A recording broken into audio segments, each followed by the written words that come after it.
So people, we are going to continue with how, when and where. और how, when and where में हमने देखो अभी तक देखा है कि डेट्स के इंपॉर्टेंस क्या क्या हैं और कैसे लोग अलग अलग तरीक़ों से हिस्ट्री को प्रेजेंट करते हैं, how do they present history, ठीक है। सो जैसे British historians, they actually presented the rule of Britishers in India in such A way that they justified it. उन्होंने जस्टिफाई कर दिया कि हाँ भैया, जो ब्रिटिशर्स थे अच्छा था कि इंडियंस के ऊपर रूल किया, वरना इंडियंस की इतनी तरक्की भी नहीं होती थी, ठीक है। सो अलग अलग तरीके से हिस्ट्री को प्रेजेंट किया गया है और अलग अलग लोगों का अलग अलग नज़रिया होता है, but we need to have a neutral thought process in deciphering history. तो इसलिए बहुत ज़रूरी है कि हम हिस्ट्री को वैसे ही डेसिफर करें जैसा वो है, एज इट इज़, ठीक है। सो हाउ डू वी पीरियडाइज, हम पीरियड्स कैसे देखिए, जैसे 1817 में James mill, a Scottish economist and political philosopher, published a massive 3 volume work. इन्होंने अपना एक मैसिव 3 वॉल्यूम वर्क पब्लिश किया, ठीक है। In this he divided Indian history into 3 periods, Hindu, Muslim and the British, ठीक है। तो इन्होंने पूरे जातिवाद से इंडियन हिस्ट्री को डिवाइड कर दिया, ठीक है। तो इनके हिसाब से इंडियन हिस्ट्री में एक हिंदू पीरियड था, एक मुस्लिम पीरियड था और एक क्या था भाई साहब, British period. So divided the entire Indian history into 3 periods, Hindu, Muslim and the British period, ठीक है। सो जैसे हिंदू पीरियड में पल्लवास थे, पल्लवा की डायनेस्टी थी, चालुक्यास थे, ठीक है, these were major dynasties, Ashoka थे, ठीक है। And in the Muslim dynasty we had Babur and Akbar and all this people, ठीक है, Mughal dynasty, and then the Britishers of course came and rule India. So he divided it into Hindu, Muslim and British period. So he published a massive 3 volume work. So he divided the entire context of Indian history into 3 periods. तो obviously वो britisher थे और britisher के बाद की history उनसे लिखी नहीं गई, क्योंकि obviously that has not become history at that point of time, ठीक है। Okay.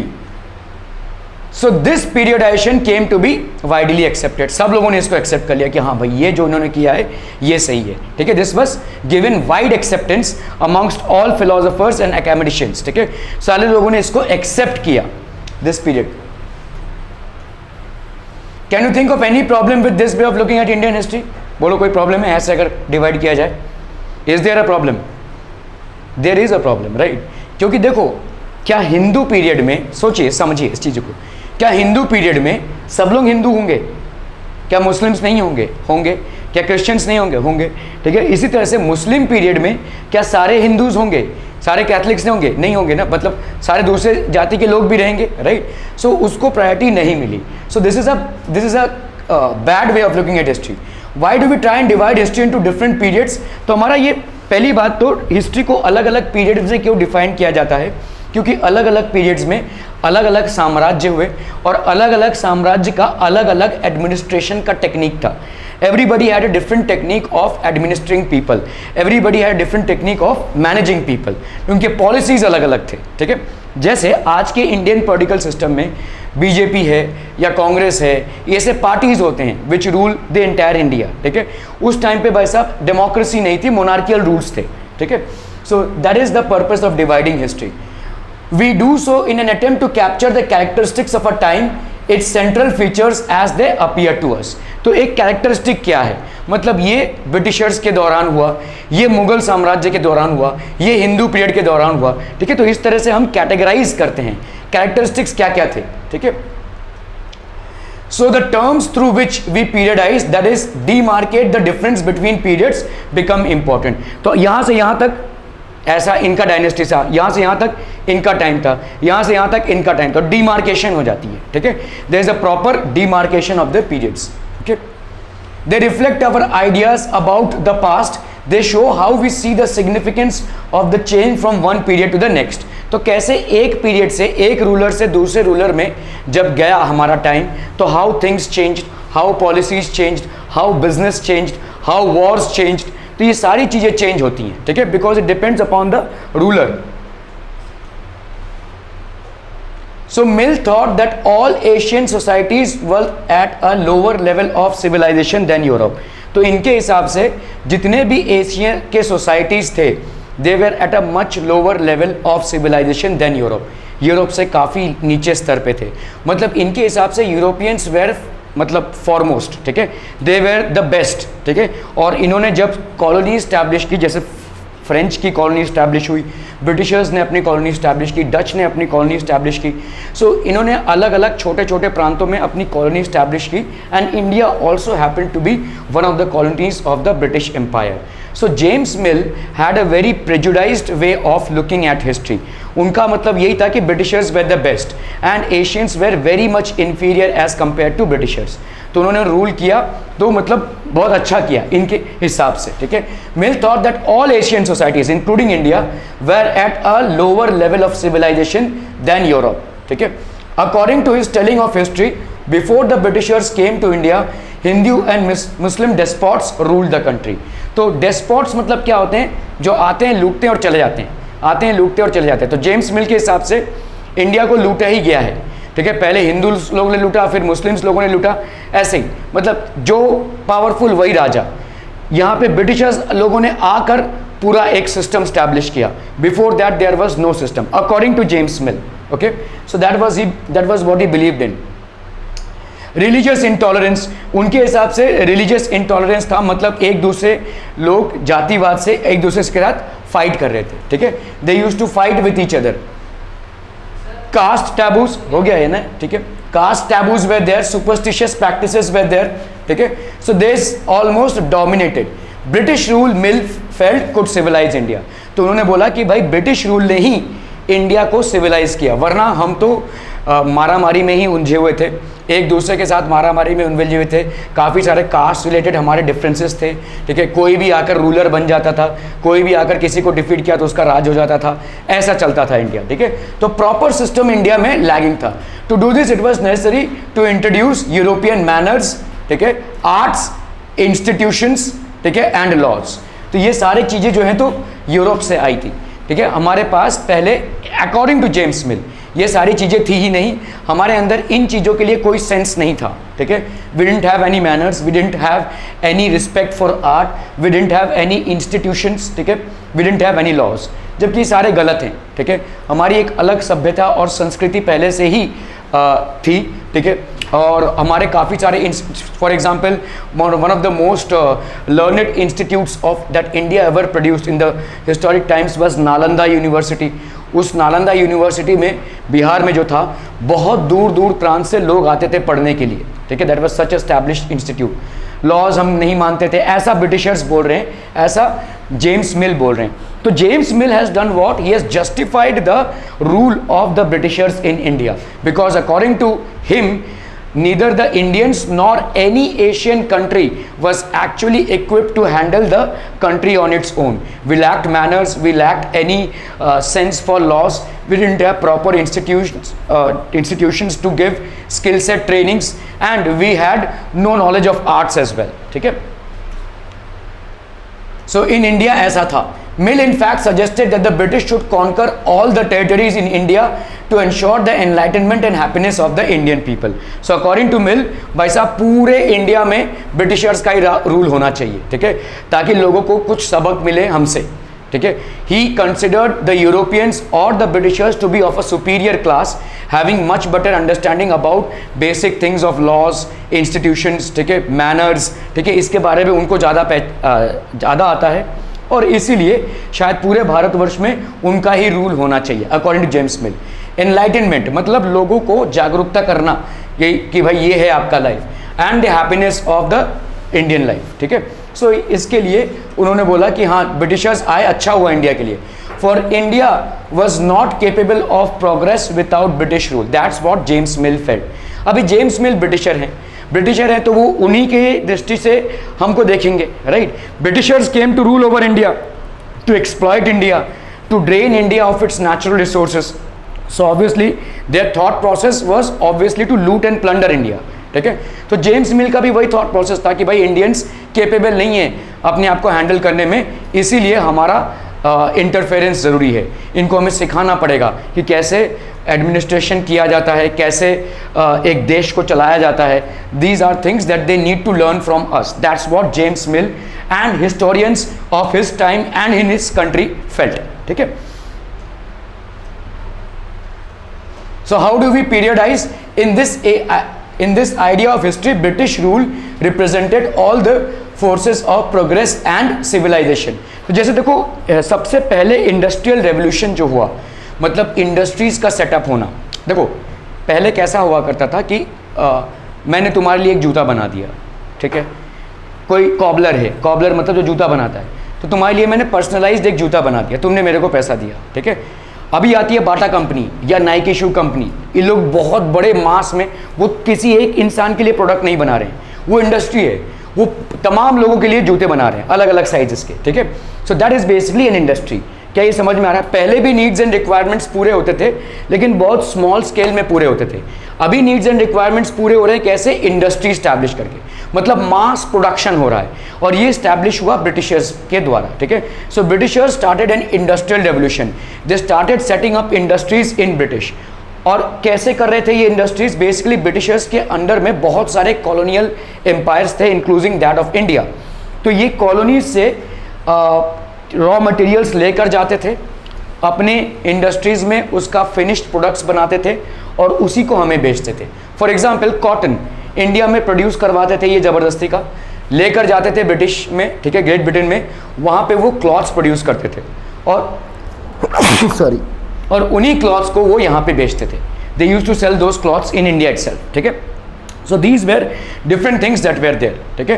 तो इस तरह से क्या हुआ, ब्रिटिशर्स ने क्या स्टैब्लिश किया बच्चा party? They started an industrial revolution, ठीक है. ये इंडस्ट्रियल रेवोल्यूशन स्टार्ट हुआ ब्रिटिशर्स के द्वारा. और इंडस्ट्रियल रेवोल्यूशन मतलब कैसा होता है? अगर आप इंडस्ट्री को बढ़ावा देना चाहते हैं तो आपका ट्रांसपोर्ट सिस्टम अच्छा होना चाहिए, है ना, आपका इलेक्ट्रिसिटी सिस्टम अच्छा होना चाहिए, आपके जो बेसिक एमिनिटीज़ हैं वो अच्छे होने चाहिए. सो अभी ये सारी चीज़ें, तो उन्होंने ट्रेन स्टार्ट की. ट्रेन्स में बहुत बड़े पैमाने पे हम माल को ले आ सकते हैं, ठीक है. So they started the train services in India, ठीक है. The period before British rule was one of darkness as by James Mill. तो इनके हिसाब से, जेम्स मिल के हिसाब से, ये बैलगाड़ी चलाने वाले लोग हैं, हमने यहाँ पे क्या किया? रेलगाड़ी इंट्रोड्यूस करवाई, ठीक है. So that's what they felt. Can such a conception be accepted today? No, it is wrong, ठीक है, because this is idea of history presented only from the perspective of Britishers. Britishers ने जो सोचा वही history नहीं है, ठीक है. हम लोग जो सोचते हैं वो भी हिस्ट्री है, ठीक है. So this can not be accepted. In any case we can refer to any period of history as Hindu और मुस्लिम. हिंदू और मुस्लिम पीरियड नहीं हो सकता ना, ठीक है. हिंदू और मुस्लिम पीरियड मतलब सब लोग हिंदू सब लोग मुस्लिम, ऐसा हुआ है क्या कभी? ऐसा हो ही नहीं सकता, ठीक है.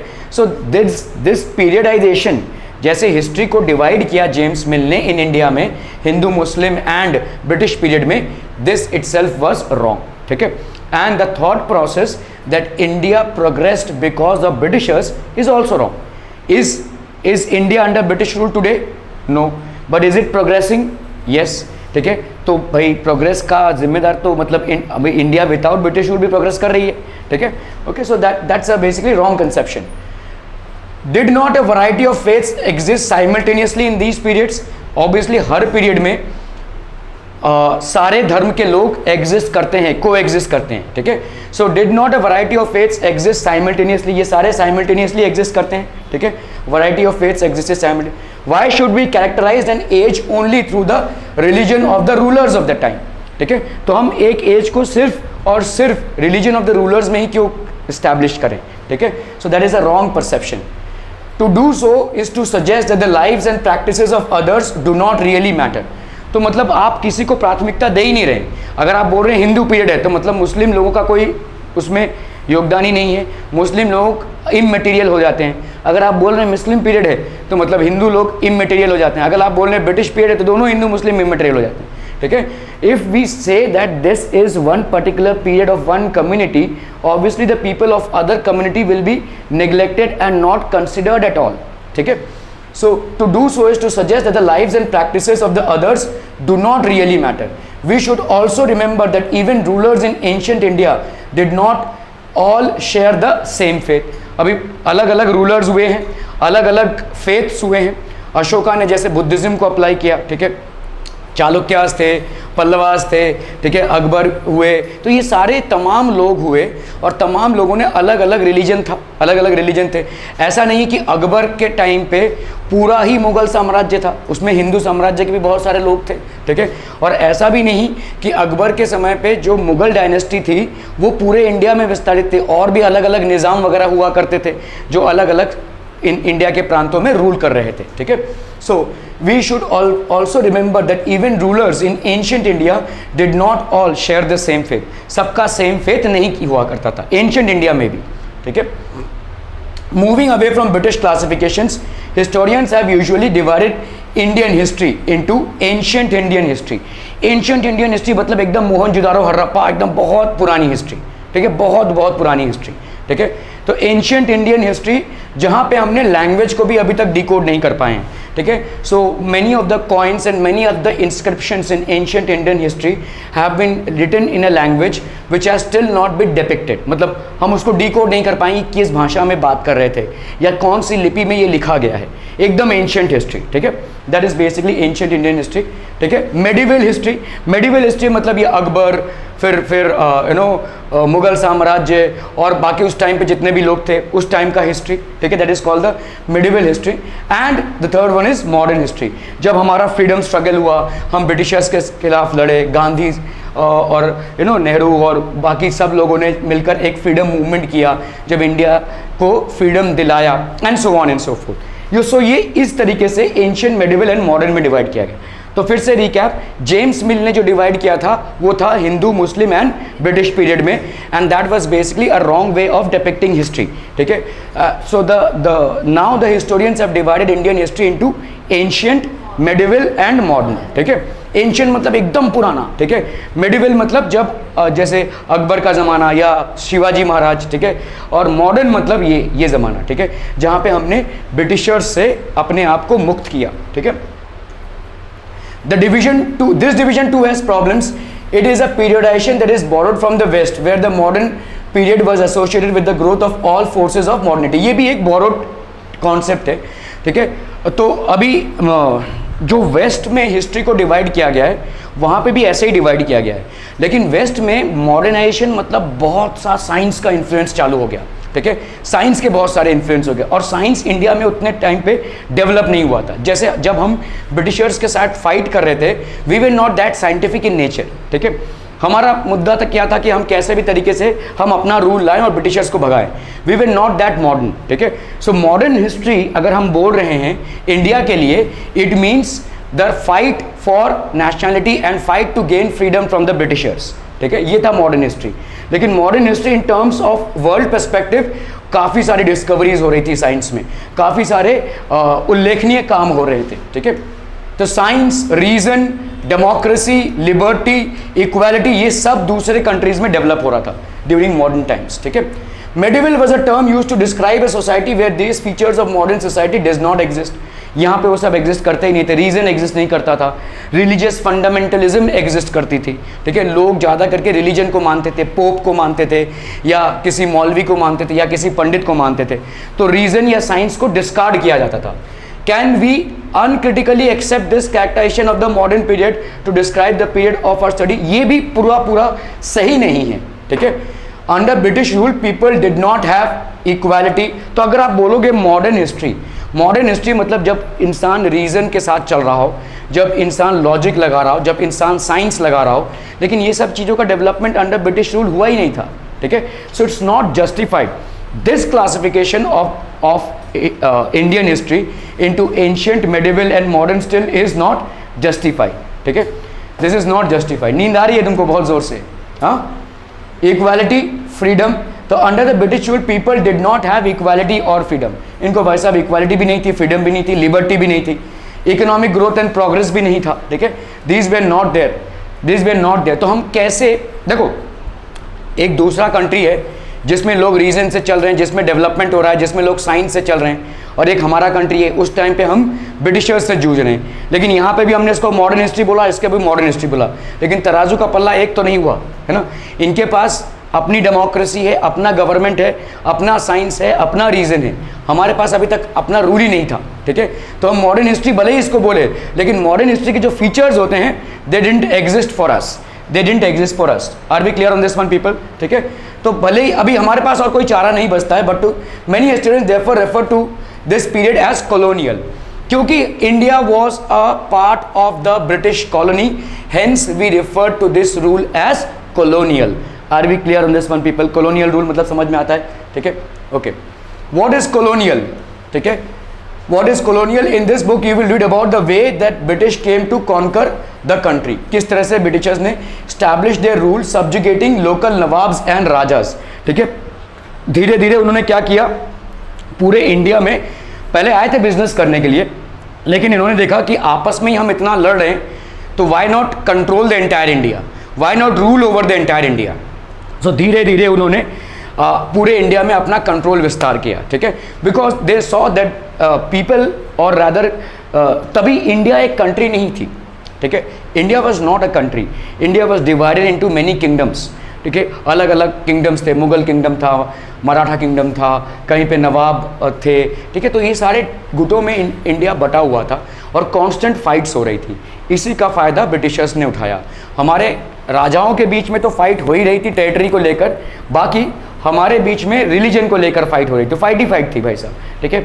तो इंडिया में रूल करने के लिए ब्रिटिशर्स ने इस चीज़ को समझ लिया कि भाई साहब फाइट जब है तो ये लोग एक नहीं हो सकते, एक नहीं हो सकते तो हमारे लिए फ़ायदेमंद है, ठीक है। And that's how they started ruling over India, establish their rule subjugating local nawabs and rajas. तो जितने भी लोकल नवाब या राजा थे उनको क्या करते थे ये, हाँ भाई तुम राजा बने रहो, तुम्हारा जो बाउंड्री है हम प्रोटेक्ट करेंगे, लेकिन तुम्हारा जो रेवेन्यू है वो हम उठाएंगे, तुम्हारा जो टैक्स है वो हमको देना पड़ेगा, ठीक है। मतलब जैसे समझ रहे हो ना कि आपके घर में कोई घुसता है और आपके प्रॉपर्टी को ले लेता है, बोलता है घर से मत निकलो लेकिन तुम मुझे रेंट दो। समझ रहे हो इस चीज़ को? तुम घर के ओनर हो, तुम्हारे घर में कोई आ गया और तुम्हारा प्रॉपर्टी ले लिया और बोला कि तुम घर से मत निकलो, तुम रहो लेकिन मुझे रेंट दे दो, ठीक है। That's how the Britishers ruled India. They didn't overthrow the Kings. दादा करके जितने भी नवाब या राजा लोग थे, इनको ब्रिटिशर्स ने ओवरथ्रो नहीं किया, इनको उल्टा प्रोटेक्शन दिया। बोला कि हम तुम्हारे लिए लड़ेंगे, ठीक है, तुम्हारे लिए आर्मी डिप्लॉय करेंगे, लेकिन तुम्हारा जितना भी खर्चा है, तुम्हारा जितना भी रेवेन्यू है वो हमको दो, ठीक है। How they establish control over the economy and society. तो पूरे इकोनॉमी और सोसाइटी में ये कंट्रोल स्टैब्लिश करने लगे। जितने भी लोग थे उनको गुलाम बनाने लगे, इनके पास पैसा था, पावर था, and they were ruling India, ठीक है। So people started following them, people started being servants to them, ठीक है। Collected revenue to meet all their expenses, मतलब गरीब किसानों से रेवेन्यू वसूली करना, ठीक है। Bought the goods they wanted at low prices. जैसे देखो कॉटन की खेती इन्होंने बहुत ज़्यादा इंकरेज की, लोगों को, फार्मर्स को बोला राइस वीट उगाने की कोई ज़रूरत नहीं है, कॉटन उगाओ, ठीक है। तुम्हारा टैक्स हम माफ़ कर देंगे, तुमको कम टैक्स लगाएंगे, कॉटन उगाओ। और कॉटन बड़े सस्ते दाम से ये इंडिया से लेकर जाते थे कॉटन मिल्स में, अपने ब्रिटिश एम्पायर में। वो they used to produce cotton garments and they used to sell them in India itself and other countries as well. तो दुगना मुनाफा उनका, ठीक है। यहाँ पे ज़बरदस्ती का कॉटन का खेती कराते थे।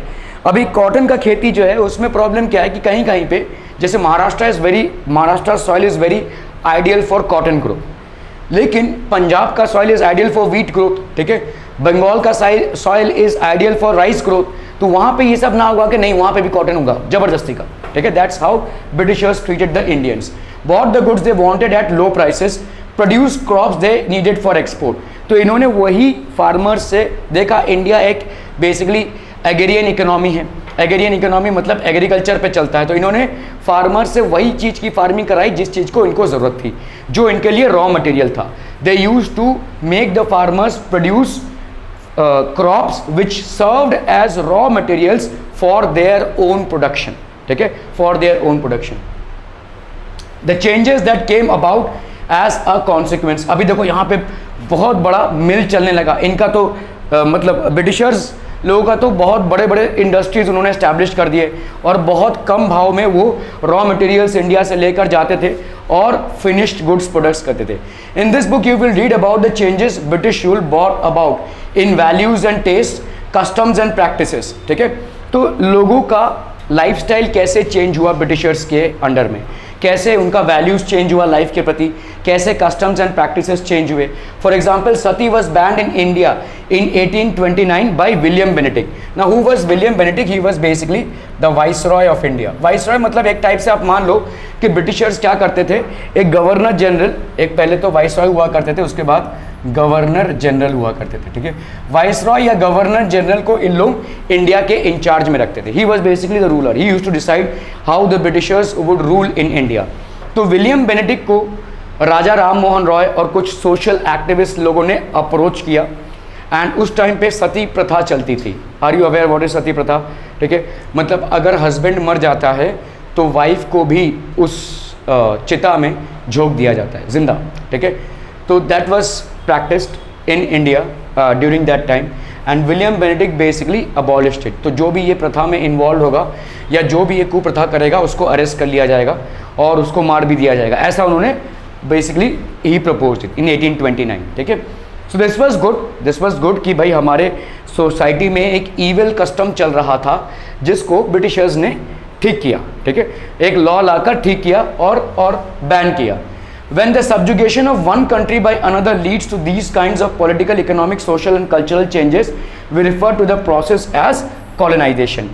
Colonization मतलब होता क्या है कि आपके पूरे सिस्टम में चेंजेस आने लगते हैं क्योंकि दूसरा कंट्री आपके ऊपर रूल कर रहा है. Britishers had come to India to rule India. तो उनकी जो पॉलिसीज़ हैं, उनका जो थॉट प्रोसेस है, उनका जो एडमिनिस्ट्रेशन है, वो इंडिया पे लागू होने लगा. जिस तरह से वो अपना देश चलाते थे लगभग उसी तरह से वो इंडिया को भी चलाना चाहते थे. हालांकि इंडिया का डेवलपमेंट उनके नज़रिए में नहीं था, बट धीरे धीरे. तो इसी को हम बोलते हैं colonisation. when one country is subjugated by the other country. ठीक है, so the changes that are brought in this country are known as, this is known as colonization.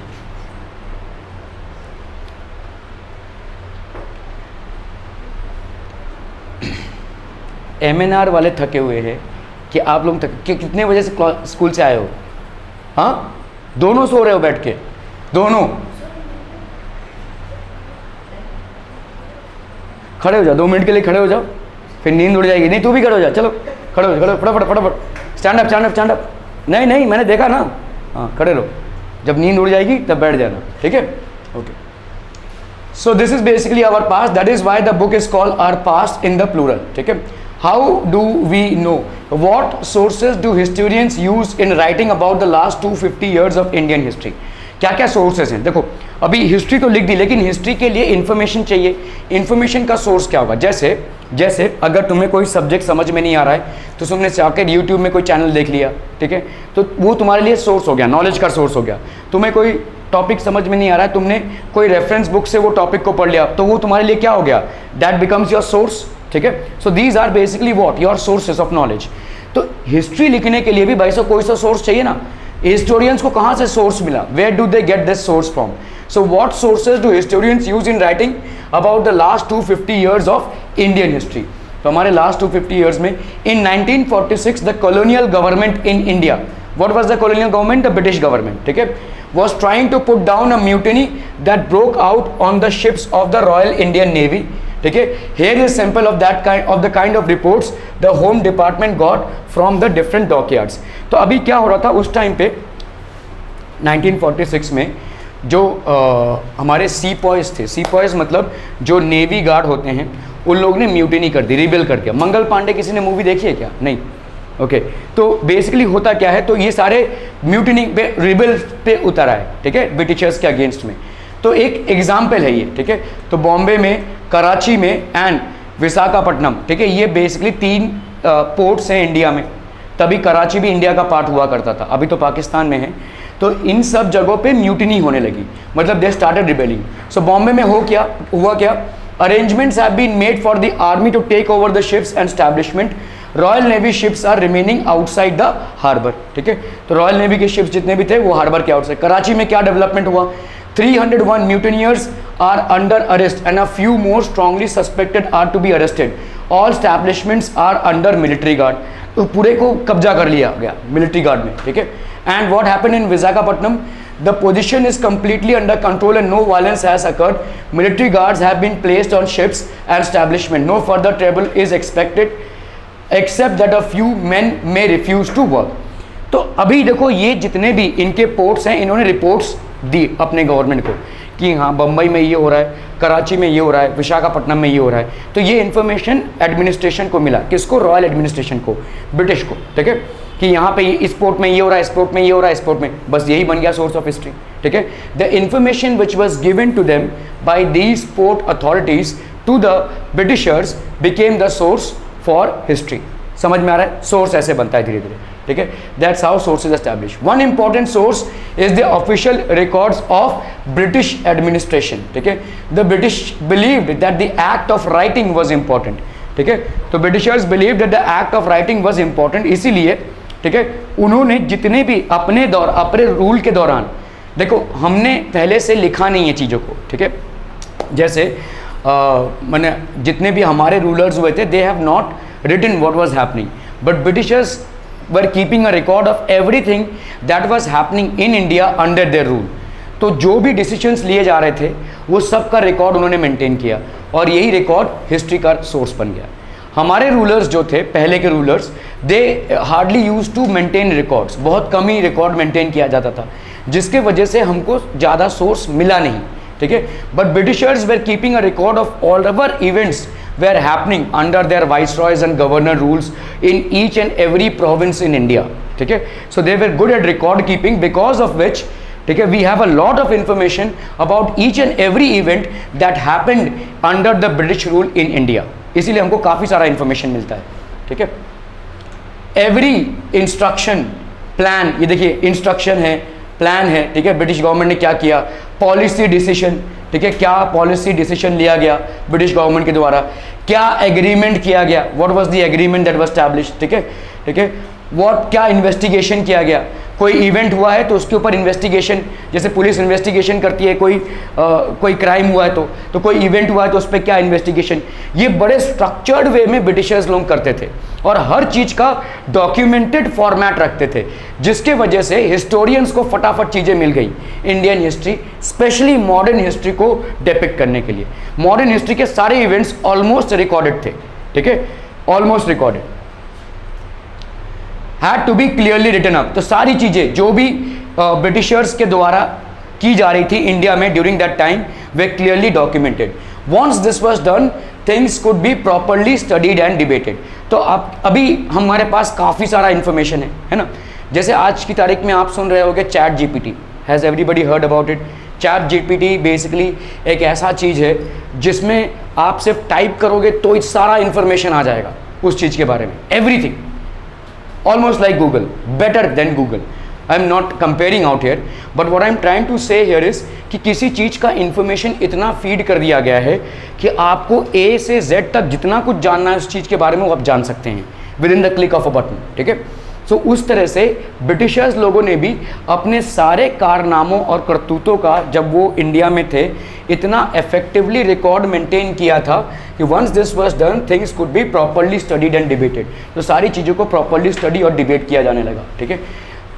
This conviction produced N administrative culture of memos, ठीक है, notings and reports. तो आपका administrative culture हो गया ये, मतलब उनके ब्रिटिशर्स के एडमिनिस्ट्रेशन में ये नॉर्मल सी बात थी, हर घटना पे एक रिपोर्टिंग होगी, ठीक है, इस पे नोट किया जाएगा क्या क्या स्टेप्स आपने लिए और रिपोर्ट बनाई जाएगी, ठीक है। जैसे कोई घटना घटती है तो पुलिस स्टेशन में हम रिपोर्ट लिखाते हैं ना, वैसे ही अभी तो सारे रिकॉर्ड्स हैं, लेकिन उस टाइम पे नहीं हुआ करते थे, लेकिन ब्रिटिशर्स ने ये चालू करवा दिया इंडिया में, ठीक है। Are we clear on this one people? Okay okay okay. So how do we know? The British also felt that all important documents and letters need to be carefully preserved. तो इतने जितने भी आपके important documents थे, decisions थे, जितने भी reports थे, जितने भी actions initiated थे, सबको properly फाइल किया गया। कभी आप पुलिस स्टेशन में जाकर देखोगे फाइल बहुत सारी रहेंगी, ठीक है, they will have a lot of files। तो सारे जितने भी हैं वो रिकॉर्ड्स हैं बेसिकली, कभी भी कोर्ट केसेस में ये फाइल्स लगते हैं, ठीक है। तो ब्रिटिशर्स लोगों ने भी ये फाइल मेंटेन करना चालू कर दिया और यही फाइल में जो इन्फॉर्मेशन था वो हमारे लिए हिस्ट्री बन गया, ठीक है। That was the main information for historians, so that is serving as the main resource. So they set up record rooms attach to all administrative institutions. तो आपके सारे जितने भी एडमिनिस्ट्रेटिव इंस्टीट्यूशंस थे ऐसे रिकॉर्ड रूम्स हुआ करते थे और उनमें सारे तमाम चीज़ों का रिकॉर्ड रखा जाता था, ठीक है, तमाम चीज़ों का, ठीक है। The village tahsildar's office, the collectorate, the commissioner's office, the provincial secretariats, ठीक है, द लॉ कोर्ट्स, ये सारे जो है तो ब्रिटिशर्स ने एस्टैब्लिश किए। All had there record rooms, तो इन सब का रिकॉर्ड रूम था। तहसीलदार का ऑफिस हो गया, ज़मीन कितनी बेची गई, कितने में बेची गई, किसको बेची गई, ठीक है, वगैरह वगैरह।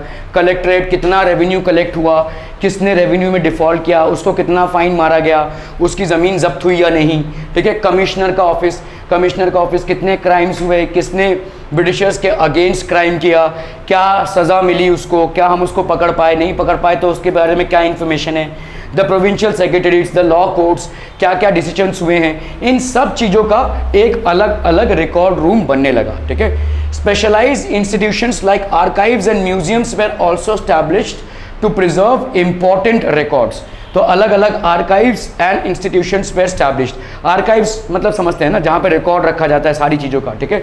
सो इस स्पेशलाइज्ड इंस्टीट्यूशंस थे, हर एक डिपार्टमेंट का एक आर्काइव सब बनने लगा, ठीक है। Letters and memos that moved from one branch of the administration to another in the early years of 19th century can still be read in the archives. तो इन सब आर्काइव्स में जो लेटर्स थे, मेमोज थे, आज की तारीख में भी मिलते हैं, ठीक है। They can still be read, okay. You can also study the notes and reports that district officials prepared or the instructions and directives that were sent by officials at the top to provincial administrators, ठीक है। तो जितने भी notes and reports थे district officials के, ठीक है, वो सारे इंस्ट्रक्शन, मतलब अच्छा ये हुआ है ये करो, तो एक इंस्ट्रक्शन आया, देखिए अच्छा ये हुआ है ये करो, ये नहीं हो रहा है, अच्छा तो हम पॉलिसी चेंज कर रहे हैं। ये सारे नोट्स एंड इंस्ट्रक्शंस को प्रॉपरली डॉक्यूमेंट किया जाता था, स्टैम्प किया जाता था, प्रॉपरली साइन किया जाता था और इसका रिकॉर्ड मेंटेन किया जाता था। You can also study the notes and reports that district officials prepared or the instructions and directives that were sent by officials at the top to the provincial administrators. जो लोग भी officials थे top में, जो decision makers थे, they used to regularly send their updates and directions as to how these departments should be working, ठीक है, और इन सब का रिकॉर्ड हमको मिलता है, ठीक है। In the early years of the 19th century, these documents were carefully copied out and beautifully written by calligraphists. Calligraphy मतलब समझते हैं, ठीक है, राइटिंग, ठीक है। तो उस टाइम पे भाई साहब उतना हमारा कंप्यूटर नहीं था, टाइपिंग नहीं था, ठीक है, मतलब जो हमारा टाइप राइटर भी उतना ज़्यादा नहीं था। टाइप राइटर का प्रचलन हुआ, फिर टाइप राइटर भी बंद हो गया, अभी तो कंप्यूटर्स आ गए, ठीक है। तो ये सारा जो फॉर्मेट है वो हाथों से लिखा जाने लगा और जो लोग कैलीग्राफी मतलब जिनकी राइटिंग अच्छी हो वो लोग इसको नोट करते हैं। आपने कभी देखा है कोर्ट में जब कोई मामला चल रहा है तो उसमें जो भी कोर्ट में जो भी डिबेट चल रहा है उसको एक जन नोट करता रहता है, ठीक है। तो आज की तारीख में तो भाई साहब आपका कंप्यूटर्स हैं, उसके पहले टाइप राइटर हुआ करता था, इसके पहले कैलीग्राफिस्ट हुआ करते थे। इन लोग पूरी चीज़ को डॉक्यूमेंट करते थे और अच्छी राइटिंग में करते थे ताकि सबको समझ में आए, ठीक है, क्योंकि हर एक की राइटिंग अलग अलग होती है। हो सकता है आप मेजर डिसीजन ले रहे हो लेकिन आपकी राइटिंग खराब है तो आपकी राइटिंग में दूसरों को समझ में नहीं आएगा, ठीक है। So these calligraphists they basically employed by those specialised in the art of beautiful writing. By the middle of the 19th century, with the spread of printing, multiple copies of these records were printed as proceedings of each government department.